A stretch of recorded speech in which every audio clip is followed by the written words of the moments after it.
Hello teacher, my name is Ángel Martínez with student number 1634076, and for this video I am going to talk about 5 British discoveries made by 5 British scientists.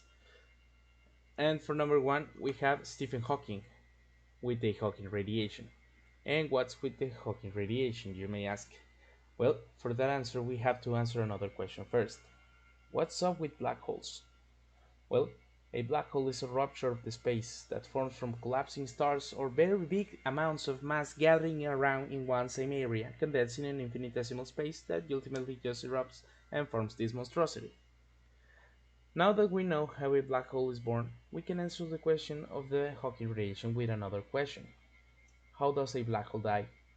The answer to that is just Hawking radiation. But, well, what is Hawking radiation then? It was recently discovered by Stephen Hawking that a black hole can actually create a particle with its own antiparticle within itself. And when the particle that gets created from the black hole gets to escape because it was formed in the inside of the black hole but in the surrounding area named the ergosphere, then it escapes without colliding with its own antiparticle, resulting in the black hole losing mass and creating heat in the process. That is when Sir Stephen Hawking comes in. He discovered that the radiation formed by the black hole is actually the same black hole losing mass. Now, our next scientist is Peter Higgs, with the discovery of the Higgs boson, which is a boson called after his own surname. This particle was theorized by Dr. Higgs in the 60s, when he wanted to know what is the particle that provides mass to another particles.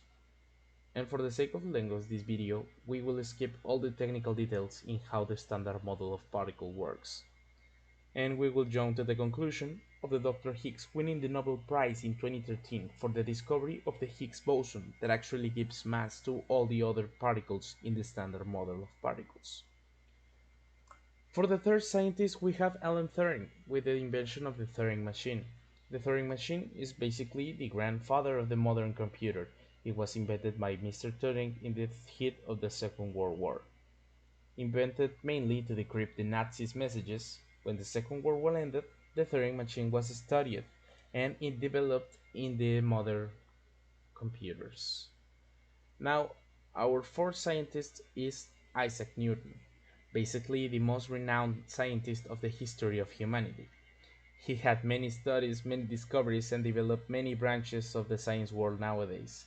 But today we're going to talk about one in specific. Today is about calculus and how it was born.